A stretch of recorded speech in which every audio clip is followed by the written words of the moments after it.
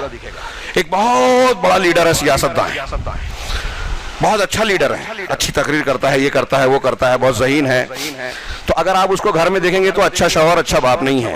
بیوی کو شکایت ہے کہ ہم کو ٹائم نہیں دیتے، ہمارے حق ادا نہیں کرتے. بیٹوں کو شکایت ہے، گھر کے معاملات کو سدھار نہیں پاتے. ایک بہت اچھا باپ ہے، گھر کے معاملات بہت اچھے نبھاتا ہے، تو وہ اچھا شوہر نہیں ہے. اچھا شوہر ہے تو اچھا پڑوسی نہیں ہے، اچھا فلاں ہے تو اچھا دوست نہیں ہے. کوئی انسان آپ کو ایسا نہیں ملے گا جو ہر حیثیت سے کامل ہو سوائے محمد رسول اللہ صلی اللہ علیہ وسلم. آپ اللہ کے نبی صلی اللہ علیہ وسلم کو باپ کی حیثیت سے دیکھیے تو لگے گا کہ آپ سے بہتر باپ دنیا میں پیدا ہی نہیں ہوا اور ہوگا بھی نہیں. آپ دوست کے شوہر کی حیثیت سے دیکھیے تو لگے گا، یہ ثابت ہوگا کہ آپ سے بہتر شوہر دنیا میں پیدا ہی نہیں ہوا اور ہوگا بھی نہیں. تاجر کی حیثیت سے دیکھیے، پڑوسی کی حیثیت سے دیکھیے، کسی بھی حیثیت سے دیکھیے، جناب محمد رسول اللہ صلی اللہ علیہ وسلم سب سے اعلیٰ معیار پر نظر آئیں گے. اخلاقی اقدار کے اعتبار سے دیکھیے، سچائی، فیاضی، سخاوت، حیا، شرم، طاقت اور قوت ہو. ہم بڑے ہیں، ہمارے چھوٹے میں کوئی بیوی ہے، بچے ہیں، ہمارا نوکر ہے، ملازم ہے، اس کے ساتھ ہم کیسا سلوک کرتے ہیں، غلطی کر دے تو معاف کر دینا. طاقت ہے کہ ہم سزا دے سکتے لیکن معاف کر دینا، یہ خوبی ہے. بہادری، شجاعت، سخاوت، کوئی بھی اخلاقی اقدار میں آپ جناب محمد رسول اللہ صلی اللہ علیہ وسلم کو دیکھیے سب سے اعلیٰ. اگر آپ دیکھیں کہ اللہ کے رسول صلی اللہ علیہ وسلم اور دوسرے سچے کتنے ہیں تو آپ کو لگے گا کہ نبی کریم صلی اللہ علیہ وسلم دنیا میں صرف اس لیے آئے تھے کہ سچے پن کا اعلیٰ ترین معیار پیش کریں کہ سچا انسان کیسا ہونا چاہیے. اس کی گواہی دوسروں نے بھی دی. ابو سفیان سے ہرقل نے پوچھا تھا، اللہ کے نبی صلی اللہ علیہ وسلم کے مخالف تھے، جنگ ہو چکی تھی 2. جب خط گیا ہرقل بادشاہ کے پاس، پوچھا کہ جھوٹ بھی بولتے ہیں؟ کہا ما جربنا علیہ کذبا، ہم نے کبھی ان پر جھوٹ کا کوئی تجربہ نہیں کیا. یہی بات پورے مکہ والوں نے کہی تھی جب آپ نے صفا کی پہاڑی پر کھڑے ہوئے کہا تھا کہ میں کہوں گا ایک لشکر تم پر حملہ کرنا چاہتا ہے، میری بات مانو گے؟ سب نے کیا کہا تھا؟ ہم نے کبھی آپ پر جھوٹ کا تجربہ نہیں کیا. صادق و امین مکہ والے کہتے تھے. تو جو شخص دنیا کے معاملے میں جس نے کبھی جھوٹ نہیں بولا وہ دین کے بارے میں بولے گا. نوجوانوں یہ سبق یاد رکھنا، اللہ کے نبی صلی اللہ علیہ وسلم کو مانتے ہو تو جھوٹ نہیں بولنا. مسجد میں بیٹھے موبائل پہ فون آیا کہ ہاں میں راستے میں ہوں، آ رہا ہوں، یہ بھی نہیں بولنے کا. اس آدمی کو آپ نے جھوٹ بولا، آپ کے بازو میں بیٹھا ہوا آدمی بولے گا کہ یہ تو مسجد میں کہہ رہا ہے کہ میں راستے میں ہوں. جھوٹا ہے یہ آدمی. ایک مومن جھوٹا نہیں ہوتا. اس ایک بات کو پکڑ کے رکھ لیجئے، جھوٹ بولنے سے تھوڑی دیر کے لیے، سچ بولنے سے ہم کو نقصان لگتا ہوگا، ٹیچر کو، ابا کو، دوست کو صحیح بولوں گا تو تھوڑی بے عزتی ہوگی، غصہ ہوں گے، ناراض ہوں گے، لیکن اس کا فائدہ کتنا بڑا ہوگا آپ اندازہ نہیں لگا سکتے. اس ٹائم آپ کو گالی دے دیں گے، ایک تھپڑ مار دیں گے والد صاحب، لیکن 4 میں کہیں گے میرا بیٹا جھوٹ نہیں بولتا. یقین کریں گے، گواہی دیں گے جب بھی آپ. ایک پھل والا سچ بولنے لگے اور آپ اس سے پھل لینے گئے اور اس نے کہا کہ بھائی صاحب دیکھیے میرے پھل میں تھوڑی سی خامی ہے، خرابی ہے. اس وقت تو ہو سکتا ہے پھل نہ لیں آپ اس سے، لیکن اس پھل والے نے جب یہ طریقہ اختیار کیا تو وہ ڈھونڈ کے دوسرے دن کہا کہ وہ دھوکہ نہیں دے گا، سچا آدمی ہے. اچھا پھل ہوگا تبھی دے گا، مجھے بتا دے گا کہ اس میں خرابی ہے کہ اچھائی ہے. کاروبار ہو کہیں تو سچائی میں لکھی. سخاوت، نبی کریم صلی اللہ علیہ وسلم سے زیادہ سخی دنیا میں کوئی پیدا نہیں ہوا اور ہوگا بھی نہیں. مسلم شریف کی وہ حدیث اٹھائیے، ایک شخص آ کے اسلام قبول کرتا ہے. آپ کے پاس اس وقت کسی نے لا کے دی تھی وادی بھر کے بکریاں تھی بڑی تعداد میں. اللہ کے نبی صلی اللہ علیہ وسلم نے کہا کہ پوری بکریاں لے جاؤ. ابھی اسلام قبول کیا تالیف قلب کے لیے، پوری بکریاں لے جاؤ. وہ بکریاں لے کے گیا اپنے قبیلے والوں کے پاس، بولا لوگوں محمد صلی اللہ علیہ وسلم پر ایمان لے آؤ، سچے رسول ہیں اور اتنے سخی ہیں کہ اس آدمی کو خرچ ایسے کرتا ہے کہ اس کو فاقے کا ختم ہونے کا ڈر ہی نہیں ہے. یہ دیکھو مجھے اتنی بکریاں دے دی. آپ سے زیادہ سخی کوئی نہیں ملے گا. اپنی بیویوں کے ساتھ اچھا سلوک کرنے والا کوئی نہیں ملے گا. خیرکم لأہلیکم، تم میں سب سے بہتر وہ ہے جو اپنے گھر والوں کے لیے، اپنے بیوی بچوں کے لیے سب سے بہتر ہو. باہر بہت اچھا بن رہا ہے، گھر میں اچھا نہیں ہے تو وہ اچھا نہیں ہے. گھر والوں کے لیے، اور میں تم میں اپنے گھر والوں کے لیے سب سے زیادہ بہتر ہوں، نبی کا پاک صلی اللہ علیہ وسلم نے بیان فرمایا. آپ کسی بھی حیثیت سے دیکھیے، قدرت مل جانے کے بعد معاف کرنا. اس تناظر میں اس کو یاد رکھیے کہ یورپ والے آج جناب محمد رسول اللہ صلی اللہ علیہ وسلم کو اور آپ کی تعلیمات کو، آپ کے دین کو کہتے ہیں کہ یہ انتہا پسندی کا دین ہے. دہشت پسندی ہمارے نام کے ساتھ جوڑ دی گئی ہے. مسلمانوں کے عالمی ماحول میں ایک بہت بڑا مسئلہ یہ ہے، ہر زمانے میں مسلمانوں کے خلاف پروپیگنڈا کیا. نبی کریم صلی اللہ علیہ وسلم کو شاعر، مجنون، جادوگر، پاگل، کیا کیا بولا گیا. صحابہ کرام کو بولا گیا، کوئی زمانہ نہیں گزرا باطل نے ہمارے خلاف پروپیگنڈا کی تو قوت اور میڈیا اور تشہیر کو استعمال آج بھی کیا جا رہا ہے۔ اس نبی کو کہتے ہیں انتہا پسندی کی تعلیم والا، جس کا کردار یہ ہے کہ تلوار لے کے آنے والے سے تلوار چھوٹتی ہے، جب آپ لیتے ہیں اسے معاف کر دیتے ہیں۔ وہ تلوار لے کے پوچھتا ہے محمد تجھے مجھ سے کون بچائے گا؟ آپ نے کہا اطمینان سے اللہ، ہاتھ کانپنے لگا، تلوار گر گئی۔ اللہ نے اٹھا، اللہ کے رسول نے اٹھائی اور پوچھا اب تجھے کون بچائے گا؟ کہا آپ بڑے سمجھا رفیق ہیں اور ایسے ہیں اور ویسے ہیں۔ ایک مومن کا جواب اللہ کے نبی کا جواب تھا کہ اللہ بچائے گا، اور ایک مشرک کا جواب یہ ہوتا ہے کہ رسول بچائیں گے۔ آج ہمارے یہاں بہت سے لوگ اللہ کے بجائے رسول کے کو نام پکارتے ہیں نا، یا رسول اللہ، یا فلاں، یا غوث، یا فلاں۔ یہ یہاں فرق دیکھیے، اللہ کے رسول کہہ رہے ہیں اللہ بچائے گا، تلوار چھوٹ گئی۔ اس نے کہا کہ آپ بڑے اچھے اخلاق کے۔ فتح مکہ کے دن وہ لوگ سامنے تھے جنہوں نے آپ کے قریبی لوگوں کو قتل کیا تھا، آپ کے سگے چچا کا مسئلہ کیا تھا، اور نہ جانے کیا کیا اذیتیں آپ پر ڈھائی تھی، آپ کو قتل کرنے کی اور انتہائی سخت ایذائیں دینے کی کوششیں کی تھی۔ کیا کیا ہم سب جانتے ہیں، میں کوئی نئی بات نہیں بتا رہا ہوں۔ اس نبی کو آج دنیا یہ کہہ رہی ہے یہ ہماری غلطی ہے، آپ اور ہم اس کے قصوروار ہیں، آپ اور ہم قصوروار ہیں۔ اب یہ کتابیں پڑھ رہا تھا، ایک صاحب نے لکھا کہ گزشتہ دور میں مسلمان تاجر کسی نئے ملک میں تجارت کرنے جاتے تھے تو ان کا کردار دیکھ کے لوگ اسلام قبول کر لیتے تھے، اور آج کے مسلمانوں کا کردار دیکھ کے لوگ بدظن ہو کے دور ہوتے ہیں اسلام سے، کہ یہ لڑائی کرتے ہیں، یہ جاہل ہوتے ہیں، یہ بے ایمان ہوتے ہیں، ان کے بارے میں پروپیگنڈا ہے کہ یہ دہشت گرد اور یہ بم دھماکہ کرنے والے اور ایسے ایسے ہوتے ہیں، اور ہمارے کچھ لوگ ضمیر بیچ کر ایمان بیچ کر اس قسم کے معاملات میں ثبوت فراہم کرتے ہیں۔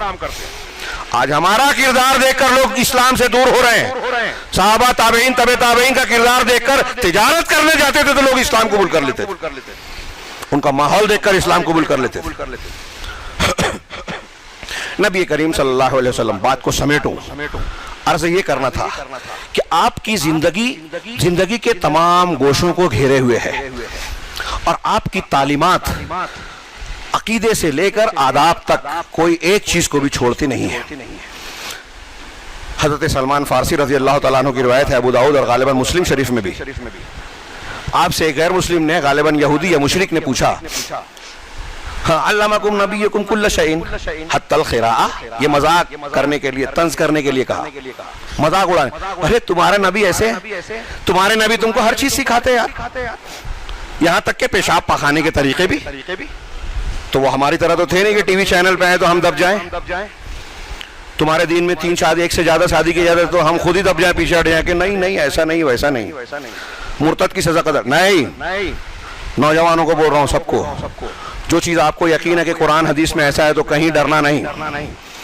آپ کو ٹی وی چینل پہ سوال کیا جائے یا 1 کروڑ لوگوں کے بیچ سوال کیا جائے کہ یہ چیز تم مانتے ہو کہ اگر قرآن حدیث میں ہے اور وہ چیز ثابت شدہ ہے، تو آپ کروڑ کے سامنے بولیے، چینل پہ بولیے کہ ہاں یہی صحیح ہے، ہمارا یقین اور ایمان ہے، اور وہی صحیح ہے۔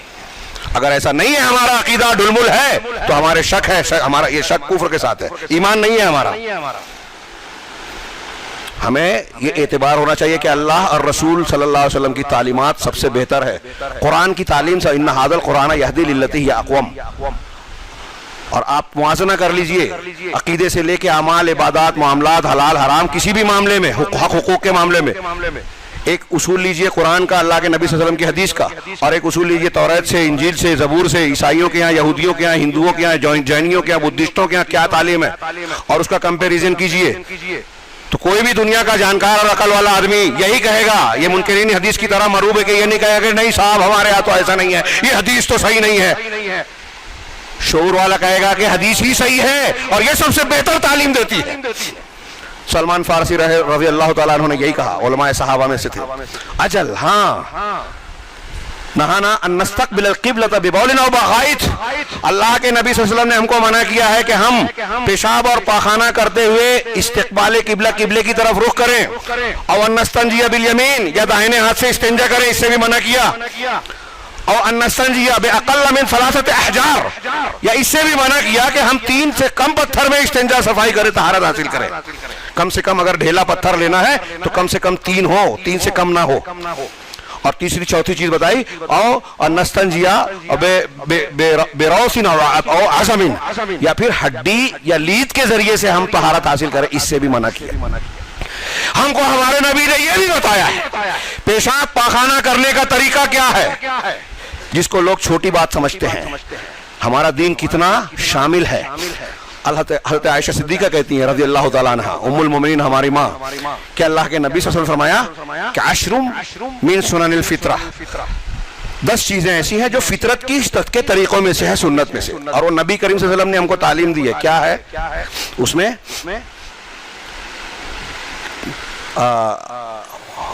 وہ مسلم شریف کی حدیث ہے کہ 10 چیزیں سنن فطرت میں سے ہے، اس میں سے ہے اعفاء اللحیہ، داڑھی کو چھوڑ دینا، سنن فطرت، تمام انبیاء کی سنت۔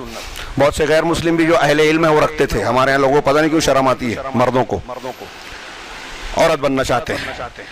سنن فطرت میں سے ہے داڑھی چھوڑ دینا، مونچھ کاٹنا، وقص الشارب، والسواک، مسواک کرنا، ناخون کو کاٹنا 40 دن پہ کاٹ لینا چاہیے، مدت جو بتائی گئی ہے، یہ زیادہ سے زیادہ ہے، آپ ہفتے پہ کاٹیں، 10 دن پہ کاٹیں اور اچھی بات ہے۔ ناخون کاٹنا، زیر ناف بال کو لوہے سے صاف کرنا، مردوں کے لیے بھی عورتوں کے لیے بھی ہمارے ہاں یہ پاؤڈر اور کیمیکل استعمال ہوتا ہے، اگر کوئی مجبوری نہ ہو تو نہیں استعمال کرنا چاہیے۔ بوڑھے لوگوں کو تکلیف ہوتی ہے تو ان کے لیے کچھ لوگوں نے کہا ہے کہ ٹھیک ہے تکلیف ہے تو لوہے سے صاف کرنے کے سائنسی فوائد آج لوگوں کو پتہ چل رہے ہیں۔ بغل کا بال اکھاڑنا، نتف الابط، اسی حدیث میں ہے، نتف الابط، بغل کا بال اکھیڑنا، المضمضہ، کلی کرنا جو ہم وضو میں کرتے ہیں۔ یہ بظاہر کتنی چھوٹی چھوٹی باتیں ہیں، نبی کریم صلی اللہ علیہ وسلم نے ہم کو یہ تعلیم دی ہے۔ اس میں سے آج یہ چھوٹی چھوٹی باتیں سائنس، میڈیکل سائنس یہ کہہ رہے ہیں کہ یہ انسانوں کے لیے بڑی ضروری چیزیں ہیں اور اس سے بڑے فائدے ہیں۔ 5 وقت جو لوگ نماز کے لیے وضو کرتے ہیں اس سے کتنے فائدے ہیں، کتاب لکھ دی ہمارے مالیگاؤں کے ایک صاحب نے، ڈاکٹر نے۔ ناک میں پانی ڈالنے تو ناک میں پانی میں ایک وائرس پیدا ہوتا ہے ناک کا، جو صرف پانی سے مرتا ہے۔ آپ وضو کرتے ہیں، پانی ناک میں ڈالتے ہیں، وہ وائرس مر جاتا ہے۔ مسواک کرنے سے 10 بیماریاں اچھی ہوتی ہے۔ مسواک میں کم سے کم 19 قسم کے بیکٹیریاز ہوتے ہیں، سائنٹسٹ کہتے ہیں۔ میرا یہ موضوع نہیں ہے، میں بتانا یہ چاہ رہا ہوں کہ جن چیزوں کو ہم معمولی سمجھتے ہیں، ہمارے مسائل کا حل، ہمارے دانت میں کیڑی پڑ رہی ہے، اس مسئلے کا حل سیرت بتا رہی ہے کہ آپ مسواک کرو۔ حضرت عائشہ صدیقہ رضی اللہ تعالیٰ سے لوگوں نے پوچھا کہ آپ گھر میں آ کے سب سے پہلا کام کیا کرتے تھے؟ کہا مسواک کرتے تھے۔ مسواک کرنا آپ کو بہت پسند تھا۔ آخری سانسیں جس وقت چل رہی تھی، حضرت ام المومنین حضرت عائشہ کے زانوں پر جو ہے سر رکھے ہوئے تھے، ان کے بھائی گھر میں تشریف لائے، ان کے ہاتھ میں مسواک تھی، آپ دیکھنے لگے، حضرت عائشہ نے پوچھا چاہیے؟ آپ نے کہا ہاں، اشارہ کیا۔ آپ چبا نہیں سکتے تھے، حضرت عائشہ نے کہا میں نرم کر دوں، کہا ہاں۔ حضرت عائشہ کہتے ہیں میری خوش قسمتی کہ آخری وقت میں اللہ نے میرے لعاب کو اللہ کے رسول کے لعاب سے ملا دیا، میں نے اپنے منہ سے چبایا اور اللہ نرم کر کے رسول اللہ علیہ وسلم کو دیا۔ مسواک اتنی پسند تھی آپ کان پہ رکھ لیتے تھے۔ سیرت ہمارے دانت کی حفاظت کر رہی ہے، سیرت ہمارے ناک کی حفاظت کر رہی ہے، سیرت ہمارے کردار کی حفاظت کر رہی ہے۔ دنیا کا میں یہ عرض کرنا چاہتا ہوں کہ جس کو ہم چھوٹا چھوٹا مسئلہ سمجھتے ہیں، سیرت رسول اس سلسلے میں ہماری رہنمائی کرتی ہے۔ وقت زیادہ ہو گیا اور موضوع کا بہت اہم حصہ باقی ہے۔ اللہ کے نبی صلی اللہ علیہ وسلم کی 1-2 بات سمیٹ کر میں بیان کر دوں اور بات کو ختم کروں۔ ان ساری تعلیمات کے بعد قرآن نے اللہ تعالیٰ کے، اللہ کے رسول کے بارے میں کہا لقد جاءکم رسول من انفسکم، تمہارے درمیان تمہارے ہی جنس سے ایک رسول آیا، عزیز علیہ ما عنتم، جو تم کو تکلیف ہوتی ہے وہ ان پر بڑا بھاری پڑتا ہے۔ ہم کو تکلیف ہو رسول کو گنا گزرتا تھا۔ کیسے شفیق رسول ہے، ہاں کیسے رسول تھے۔ مسلم شریف کی وہ حدیث یاد آتی ہے کہ ہر نبی کو ایک مقبول دعا دی گئی، ہاں ہر نبی کو ایک مقبول دعا دی گئی، مجھے بھی دی گئی۔ ہر نبی نے اپنی دعا مانگ لی دنیا میں، لیکن میں نے، نبی پاک صلی اللہ علیہ وسلم نے فرمایا امتیو سنو، میں نے اپنی دعا کو محفوظ کر لیا، ڈیلے کر دیا، نہیں مانگا دنیا میں۔ کیوں؟ شفاعت لامتی، اپنی امت کی سفارش کے لیے۔ لہذا میری امت کا ہر وہ شخص جو میرے اللہ کے ساتھ شرک نہیں کرے گا، جملہ سن لیجئے، یہ مسلم شریف کی حدیث میں ہے، جو بولتے ہیں نبی کا دامن پکڑ لیں گے، شرک کریں، کفر کریں، بدعت کریں، کچھ بھی خرافات کریں، نہیں چلے گا ایسا۔ جس نے میری امت کا آدمی شرک نہیں کیا وہ قیامت کے دن میری شفاعت پائے گا۔ اللہ کے رسول دعا کریں گے کہ میری امتی کو معاف کر دے۔